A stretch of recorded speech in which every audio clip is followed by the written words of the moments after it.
আলহামদুলিল্লাহি রাব্বিল আলামিন। আল আকিবাতু লিল মুত্তাকিন। আসসালাতু ওয়াসসালামু আলা রাসূলিহি মুহাম্মাদিন ওয়া আলা আলিহি ওয়া সাহবিহি আজমাইন। আম্মা বা'দু ফাকাদ ক্বালা আল্লাহু তাআলা ফি কালামিহিল মাজিদ ওয়াল ফুরকানিহিল হামিদ।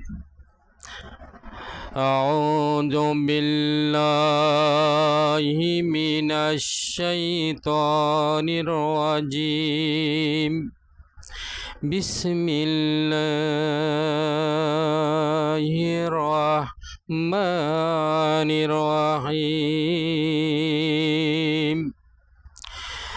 কুল ইন্নাস সালাতি ওয়া নুসুকি ওয়া মাহইয়া ওয়া মামাতি লিল্লাহি রাব্বিল আলামিন। আও কামা ক্বালা আল্লাহু তাআলা ফি কালামিহিল মাজিদ ওয়াল ফুরকানিহিল হামিদ। ফাসাল্লি লিরাব্বিকা ওয়ান্নাহার। ক্বালা রাসূলুল্লাহি সাল্লাল্লাহু আলাইহি ওয়াসাল্লাম ইন্নামাল আমালু বিন্নিয়াত। সাদাকাল্লাহুল মাওলাযিম ওয়া সাদাকা রাসূলুন নবিয়্যিল কারীম। জালিকা আলা শাহিদিন ওয়া শাকিরিন। হাজরান মজলিস দোয়ার জন্য সালাম দিচ্ছি। আসসালামু আলাইকুম রহমতুল্লাহ। আল্লাহ দরুদ শুকর আদায় করছি যে আল্লাহ তাআলা পবিত্র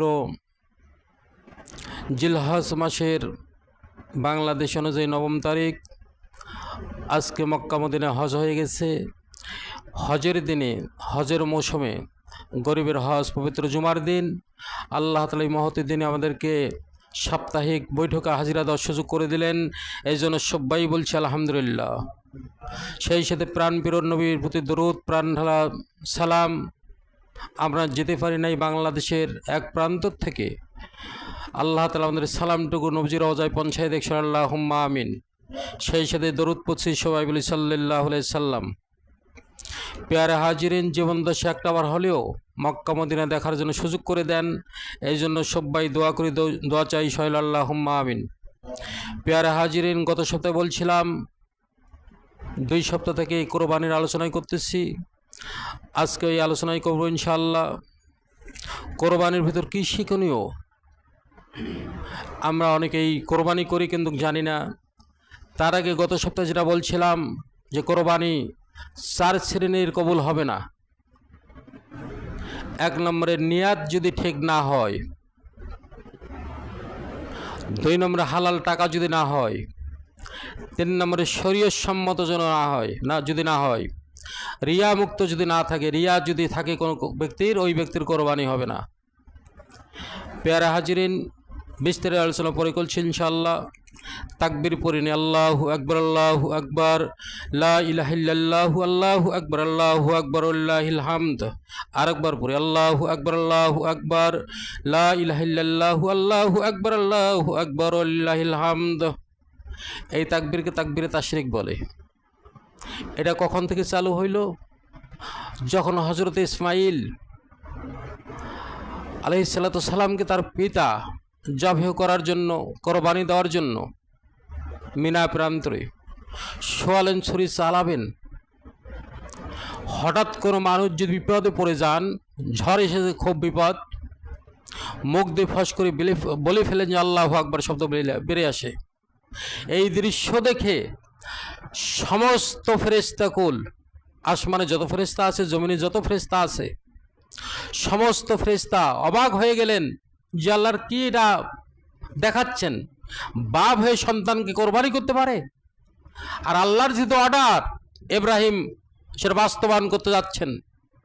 যখন ছুরি চালাচ্ছেন, এমন মুহূর্তে জিবরাইলের মুখ থেকে বলে উঠল আল্লাহু আকবার, আল্লাহু আকবার। বলি সুবহানাল্লাহ। তো জিবরাইল আমিন যারা আল্লাহু আকবার বলল, সমস্ত ফেরেশতা আল্লাহু আকবার ধ্বনি দিয়ে স্থানটাকে মুখরিত করে ফেললেন। বলি সুবহানাল্লাহ। এরপরে ইসমাইলকে যখন সোয়ালেন ছুরি চালাবেন, এমন মতো হযরত ইসমাইল লা ইলাহা ইল্লাল্লাহু, আল্লাহু আকবার, আল্লাহর তাওহীদের বাক্য তিনি মুখ দিয়ে উচ্চারণ করলেন যে আমি যেহেতু শাহাদাত বরণ করবো, আমাকে আবার আব্বা কোরবানি দিতে যাচ্ছেন, আমার এই কোরবানি যেন আল্লাহ তাআলা কবুল করলেন। এই জন্য আল্লাহ একাত্মবাদ তিনি ঘোষণা করলেন। শেষে হযরত ইব্রাহিম আলাইহিস সালাম আল্লাহু আকবার, আল্লাহ আল্লাহ আল্লাহু আকবার ওয়ালিল্লাহিল হামদ, হযরত ইব্রাহিম বললেন। এই বাক্যটাতে এই তাকবীরে তাশরিককে তিনটা অংশে ভাগ করা হয়েছে। প্রথম হচ্ছে আল্লাহু আকবার, আল্লাহু আকবার, এই ধ্বনিটা হচ্ছে সমস্ত ফেরেশতা কুলের মুখ থেকে এসেছে। লা ইলাহা ইল্লাল্লাহু আল্লাহু আকবার, এটা হযরত ইসমাইল বলেছেন। এবং আল্লাহু আকবার ওয়ালিল্লাহিল হামদ, এই অংশটা হযরত ইব্রাহিম আলাইহিস সালাম বলেছেন। একসাথে তিনটাকে আল্লাহ তাআলা ওয়াজিব করে দিলেন। কিয়ামত যতদিন থাকবে তাওহীদবাদ মুসলমান যারা আল্লাহকে বিশ্বাস করে তাদের জন্য ওয়াজিব করা হয়েছে এই 9 জিলহজ থেকে 13 জিলহজ আসরের ফরজ নামাজ পর্যন্ত। এটা প্রত্যেকটা মুসলমানের জন্য নামাজের পরে ওয়াজিব, বলি সুবহানাল্লাহ। 2 নম্বর কথা হচ্ছে আমরা কোরবানি দেই, কিন্তু আল্লাহ কোরবানিটা হচ্ছে কেউ কেউ বলছেন সুন্নত, কেউ কেউ বলছেন ওয়াজিব। আল্লাহর অর্ডার যেহেতু দিতে হবে, ওটা ওয়াজিব। আর আজকে জুমার নামাজ, জোহরের নামাজ, আসরের নামাজ, ফজরের নামাজ, ইশার নামাজ, এই নামাজটা যে ফরজ, যে ফরজকে অস্বীকার করলো সে আল্লাহকে মানলো না, আল্লাহকে অস্বীকার করলো। ফরজের পরে ওয়াজিব, আর ওয়াজিবটা হয় বছরে একবার। ভালো করে বোঝেন, আল্লাহ তাআলা বললেন কুল ইন্নাস সালাতি ওয়া নুসুকি ওয়া মাহিয়া মামাতি লিল্লাহি রাব্বিল আলামিন। নবীকে আপনি বলুন, আমার নামাজ, আমার কোরবানি, আমার জীবন, আমার মরণ সব কিছু তোমার জন্য, বলি সুবহানাল্লাহ। তাহলে প্রথম হচ্ছে এখানে বুঝল, আল্লাহ তাআলা বললেন যে প্রথম নামাজ, তারপরে কোরবানি। সূরা কাউসারের দিকে যদি যাই, ফাসাল্লি লিরাব্বিকা ওয়ানহার, আল্লাহ রসুলকে নিন্দা করতেছিলেন, ভর্ৎসনা করতেছিলেন, অপনিন্দা করতেছেন যে মুহাম্মদ, আবু জাহেল বলছে মুহাম্মদ তুমি যদি চলে যাও তোমার বংশে তো বাতি দেওয়ার মতো কোনো লোক নাই, তুমি দাঁড় করা, বলে নাউজুবিল্লাহ। আল্লাহ তাআলা বললেন নবী গো, কাফেররা যাই বলে বলুক, ওদিকে কান লাগাইন না, আপনি একটুকু চিন্তা করবেন না, আপনি অবশ্যই ফাসাল্লি লিরাব্বিকা ওয়ানহার, আপনি নামাজ পড়ুন এবং কোরবানি করুন, নহর করুন। আল্লাহর নির্দেশ, নামাজ পড়ুন, কোরবানি করুন, নহর করুন। আগে নামাজের নির্দেশ, তারপরে কোরবানি। যে ভাইয়েরা কোরবানি দিচ্ছি, কোরবানির জন্তু কিনে ফেলছি, এতদিন নামাজ পড়েন নাই, কোরবানি দিয়েছেন, আল্লাহর রাস্তা আপনাদের কোরবানি হয়নি। কোরআন দলিল, আমার বানানো কথা নয়। আগে নামাজ, তারপরে কোরবানি। এখনো যারা কোরবানি দেবেন নামাজ পড়বেন না, তাদের কোরবানি হবে না। তাহলে বলতে পারেন হুজুর কি করব? এখনই তওবা করুন, কোরবানি দেওয়ার আগেই এখনই তওবা করুন যে এতদিন যা ভুল করেছি, আল্লাহ তাআলা সবথেকে খুশি হন যখন যে তওবা করে। আপনি এখনই তওবা করুন, আজ থেকে নিঃশ্বাস যতদিন থাকবে ফরজ, ওয়াজিব, সুন্নাত কোন অবস্থায় তরক করব না। হতে পারে আপনার তওবা আজকেই কবুল হয়ে যেতে পারে, তাহলে আপনার কোরবানি কবুল হবে। প্যারা হাজিরিন, কোরবানি একটা মারাত্মক জিনিস, স্বতন্ত্র ইবাদত। নামাজ, রোজা, হজ, যাকাত, দান, সদকা যেরকম ইবাদত, কোরবানিটাও স্বতন্ত্র ইবাদত। গত সপ্তাহে বলছিলাম যেটা এমন একটা ইবাদত, আল্লাহ গোশত চান না। সূরা হজের 37 নম্বর আয়াতের শেষের অংশে বলা হয়েছে, আল্লাহ বলছেন আমি গোশত চাই না, আমি রক্ত চাই না, আমি গরুর থেকে কিছুই নেই না, আমি চাই তাকওয়া। কতটুকু আমাকে ভয় করছো? আর এইটা হযরত ইব্রাহিম আলাইহিস সালামকে দেখার জন্য যে তুমি তো খলিল, দেখি তুমি কতটুকু আমার উপরে জবান দিয়ে হাজির করতে পারো, তুমি তোমার প্রিয় বস্তু কোরবানি দাও। প্রিয় বস্তু উট হতে হতে দেখা গেল না, তারপর আল্লাহ বললেন তুমি কোরবানি দাও তোমার নিজের প্রিয় বস্তুকে। লান তানালুল বিররা হাত্তা তুনফিকু মিম্মা তুহিব্বুন, যতক্ষণ পর্যন্ত বিন্দুমাত্র সওয়াব পাওয়া যাবে না ততক্ষণ পর্যন্ত নিজের প্রিয় বস্তু কোরবানি করবে না, সদকা করবে না। আসুন, তখন নিজের সন্তানকে যখন তিনি কোরবানি করতে গেলেন, তখন আল্লাহ তাআলা কবুল করে ফেললেন। ওই সময় যদি হযরত ইসমাইলের গলায় ছুরি কাটতো, কোরবানি হয়ে যাইতো, প্রত্যেকটা মানুষের জন্য সন্তানকে কোরবানি করা ওয়াজিব হয়ে যাইতো। আল্লাহ মেহেরবান, আল্লাহ দেখেছেন তার তাকওয়া কেমন আছে, আমাকে কতটুক মানে। আল্লাহ মেহরবান জিবরাইলের মারফতে দুম্বা নিয়ে আসলেন, বেহেশত থেকে কোরবানি দুম্বা হয়ে গেল। সখন থেকে যাবত কিয়ামত পর্যন্ত আমাদের উপরে ওয়াজিব করে দিলেন আল্লাহ তাআলা। হযরত ইব্রাহিমের উপরে যেরকম সন্তানকে ইঙ্গিত ছিল কোরবানি করার, আমাদের জন্য সন্তানকে কোরবানি করার জন্য ইঙ্গিত নাই। আমাদের জন্য কোরবানি করা প্রতিটা জীব, প্রতিটা হালাল যেগুলো পশু, এই হালাল পশু আমাদের জন্য কোরবানি করা ওয়াজিব করেছেন। বলি সুবহানাল্লাহ। এরপরে একটা কথা বলে নেই, কোরবানি করব আমরা। হযরত ইব্রাহিম আলাইহিসসালাতু সালাম যেহেতু সন্তানকে কোরবানি করতে যাইয়া দ্বিধাবোধ করেন নাই। হতে পারে বাংলাদেশে নয় সারা বিশ্বে এমন এক সময় ডাক আসতে পারে যে আজকে মুসলমান নিন্দা হচ্ছেন, কোরআনকে বেজ্জতি হচ্ছে, রসুলের উপর অবমাননা হচ্ছে। তখন হয়তো দেখাতে বাড়ি ছেড়ে, মসজিদ ছেড়ে, নামাজ ছেড়ে দিয়ে আল্লাহ রাস্তায় বের হতে হবে। সেই সময় জানের মায়া করা যাবে না, সম্পদের মায়া করা যাবে না। সেটাই হযরত ইব্রাহিম দেখাইছেন যে আমি আমার স্ত্রীর মায়া করলাম না, ছেলের মায়া করলাম না, কোনো পরিবারের মায়া করলাম না। আমি কেবলমাত্র শুধুমাত্র রব্বুল আলামিনকে খুশি করার জন্য আমি আমার সন্তানের গলায়, যে প্রিয় সন্তান 86 বছর বয়সে যে আল্লাহ তাআলা আমার স্ত্রীর গর্ভে হাজেরার গর্ভে যে সন্তান দিলেন, এই সন্তানকে কোরবানি করার জন্য ইলহাম দিলেন, গাইবে জানাই দিলেন, স্বপ্ন যোগে দেখাই দিলেন, ইঙ্গিত দিলেন। সাথে সাথে আমি সেটা প্রতিফলন করার জন্য আমি পদক্ষেপ নিয়ে নিলাম, প্রতিফলন করব। আল্লাহ তাআলা পরিবর্তে দুম্বা কোরবানি করালেন, কবুল করলেন। বলি সুবহানাল্লাহ। আসুন প্যারে হাজিরিন, কোরবানির দিকে আমরা কয়েকটা শিক্ষণীয় বিষয় আছে। এক নম্বরে তাওহীদ, যেটা আগে বললাম, লা ইলাহা ইল্লাল্লাহু আল্লাহু আকবার। তাওহীদ, তিনি প্রথমে আল্লাহু আকবার ফেরেশতা বললেন, হযরত ইসমাঈল আল্লাহু আকবার বললেন, হযরত ইব্রাহিম আল্লাহু আকবার বললেন, ওয়া লিল্লাহিল হামদ বললেন। প্রথম শিক্ষা দেয় তাওহীদ। 2 নম্বর তাকওয়া, যে তাকওয়া ছাড়া কোনো ইবাদত কবুল হবে না। তাকওয়া ছাড়া কোনো মানুষের কোনটাই কবুল হওয়ার কথা নয়। তাকওয়া মানে ভয়।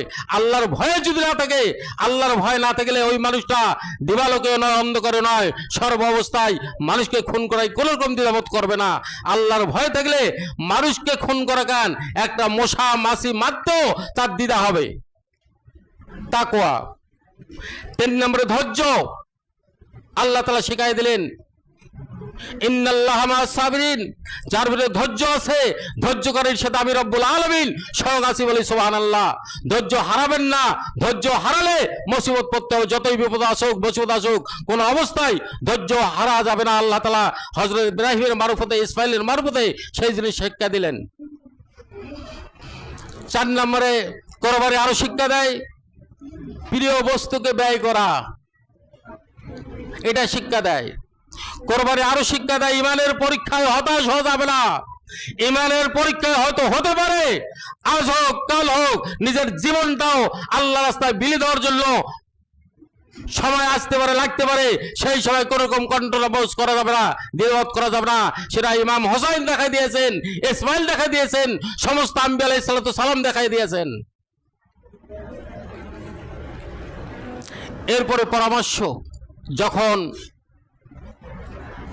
হযরত ইসমাইলকে ইব্রাহিম স্বপ্ন যোগে দেখলেন প্রিয় বস্তু কোরবানি করো। হযরত ইসমাইলকে আল্লাহর খলিল হযরত ইব্রাহিম বাবা বললেন, বাবা তোমাকে কোরবানি করব। ইসমাইল বললেন, এটা কি আল্লাহর অর্ডার? বলে আল্লাহর অর্ডার। বলে নিয়ে যান, কোনো আপত্তি না, এই মুহূর্তে নিয়ে যান, আমি প্রস্তুত। পরামর্শ, যে বাড়িতে থাকবে, যে ফ্যামিলিতে থাকবে, যে সমাজে থাকবে, ওই সমাজে শান্তি আসবে, অশান্তি আসতে পারে না। যে বাড়িতে পরামর্শ থাকবে, সে বাড়িতে অবশ্যই শান্তি থাকবে। কোরবানি আরেকটা শিক্ষা দেয় আত্মসমর্পণ করা। ইব্রাহিম আলাইহিসসালাতু সালাম আত্মসমর্পণ করলেন, ইন্নী ওয়াজহাতু ওয়াজহিয়া লিল্লাযী ফাতারাস সামাওয়াতি ওয়াল আরদা হানিফা ওয়া মা আনা মিনাল মুশরিকিন। আত্মসমর্পণ করা। এরপরে কোরবানি আবারও শিক্ষা দিচ্ছে ইহকালীন জীবন এবং পরকালীন জীবন, দুই জীবন, দুনিয়াতে এবং পরকাল মওতের পর থেকে যে জীবন শুরু হয়, এই দুইটা জীবনেই উপকৃত করেই কোরবানি।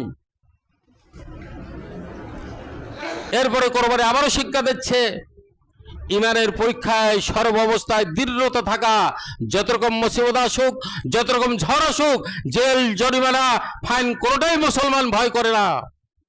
আজকে কিছু কিছু আলেম বিক্রি হয়ে যাচ্ছে। কাজী ইব্রাহিম খলিল গতকাল দেখলাম ফেসবুকে, সে স্পষ্ট বলেছেন যত নবী যত রসুল আছেন আল্লাহর পক্ষ থেকে এসেছেন, আল্লাহর থেকে তারা মনোনীত। তিনি বলেছেন বর্তমান ডাক্তার ইউনূস নাকি আল্লাহর পক্ষ থেকে মনোনীত। বলি নাউজুবিল্লাহ, ওই আলেমকে ধিক্কার জানাই, ওই আলেমকে ধিক্কার জানাই। আল্লাহ রসুলের সাথে সে সমকক্ষ বানাইছেন ডক্টর ইউনূসকে, ইব্রাহিম খলিলকে আমরা ধিক্কার জানাই, তাকে নিন্দা করি। অবশ্যই তাকে তওবা করার দরকার এই কথা বলার কারণে। আসুন, আপনারা যারা কোরবানি দেন, মাসালা আমার চেয়ে ভালো করে আপনারা জানেন। সময় কত ভালো করে জানেন, কোরবানির ভাগ নিয়ে দ্বিধাদ্বন্দ্ব। ভাগ কোরআনুল কারিমে স্পষ্ট আল্লাহ তাআলা বলছেন সূরা হজ্জে, ফাকুলু মিনহা ওয়াতঈমু কানিউ ওয়াল মুতার। আল্লাহ তাআলা বললেন যে যারা কোরবানি দাও, এই কোরবানি বস্তুর থেকে তোমরা নিজে খাও, যে চায় তাকে দাও, যে চায় না তাকে দাও। অন্য হাদিসে আছে আল্লাহ রসুলকে বলছিলেন যে ইসলামের ভিতর উত্তম জিনিস কোনটা? আল্লাহ রসুল বলছেন যে তোমরা মানুষকে খাওয়াও, খাওয়াটা হচ্ছে ইসলামের ভিতর সব থেকে উৎকৃষ্ট। সালাম দাও, চেনা হোক আর অচেনা হোক, সব মানুষকে সালাম দাও আর মানুষকে খাওয়াও। খাওয়ার চেয়ে উৎকৃষ্ট আর কোনো কিছু হতে পারে না। আসুন, কোরবানি আমাদের বড় শিক্ষা দিচ্ছে। ওই দিন আল্লাহ তাআলা বলেছেন যে আমি আমার নিজের জেবত সাজালাম, কে গরিব কে ধনী, কে বড় লোক আর কে গাছতলায় থাকে আর কে বাসতলায় থাকে সেদিকে দেখার কথা নাই। সবার বাড়িতে কমপক্ষে 3 দিন গোস্ত চলবে, গরুর গোস্ত চলবে, উটের গোস্ত চলবে, দুম্বার গোস্ত চলবে, কোনো দ্বিধা নাই। আসুন, কোরবানির শিক্ষা হচ্ছে ভ্রাতৃত্ব বন্ধন ঠিক রাখে, আত্মীয়তার বন্ধন ঠিক রাখে। আজকে কোরবানির থেকে আমরা দূরে সরে যাতে করে না যাই। কোরবানির গোস্ত 3 ভাগ করতে হবে। এরপরেও আল্লাহ তাআলা বলছেন শুধু গোস্তেই নয়, হাদিসে আছে আল্লাহ রসুল বলেছেন যে কোরবানির যে কোটা বাছা করে তাকে তার মজুরি দিয়ে দাও, তাকে গোস্ত দিও না পারিশ্রমিক হিসাবে। যে কোটা বাছা করার জন্য কাসাইকে নিয়োগ দিয়েছেন, তাকে পারিশ্রমিক হিসেবে গোস্ত দিলে কোরবানি হবে না। তাকে অবশ্যই পারিশ্রমিক দল লাগবে, যারা কন্ট্যাক্ট করেছেন ঠিক করেছেন, তারপরে আত্মীয় হিসাবে তাকে আপনি খাওয়ার জন্য গোস্ত দিতে পারেন। যারা নিজের কোরবানি নিজেই জবাই করা উত্তম। যদি নিজে না পারেন, খতিব সাহেবকে ডাকি নিয়ে যাবেন, স্থানীয় আলেমকে ডাকি নিয়ে যাবেন, তার মজুরি অবশ্যই দেওয়া লাগবে। স্থানীয় হিসেবে তাকে গোস্ত দেবেন, সেটা আপনাদের ব্যক্তিগত দিতে হবে সম্মান হিসাবে। পেয়ারে হাজিরিন, আসুন, কোরবানি একটা স্বতন্ত্র ইবাদত। যত ইবাদত আছে নিয়াতের বেলায়, শুধু কোরবানিতে নিয়াতের বেলায় ভেজাল হয়, অন্য কোনো বেলায় ভেজাল হয় না। এই জন্য একটা উদাহরণ বলি।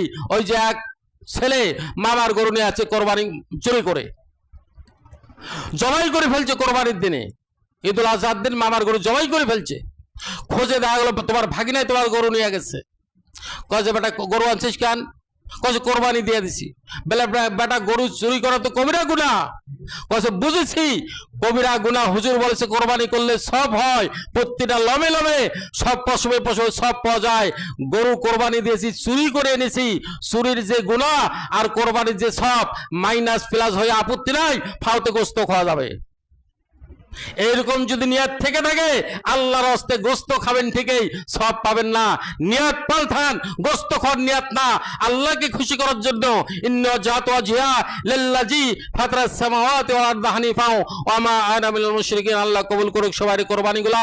আর যাদের কোরবানি এখনো ওয়াজিব হয়নি, তাদেরকে ধৈর্য ধারণ করুন, আল্লাহর কাছে দোয়া করুন, আল্লাহ যেন এমন সম্পদ দেন। আল্লাহ কবুল করুক। আমা তৌফিক ইল্লা বিল্লাহ। আসসালামু আলাইকুম ওয়া রাহমাতুল্লাহ।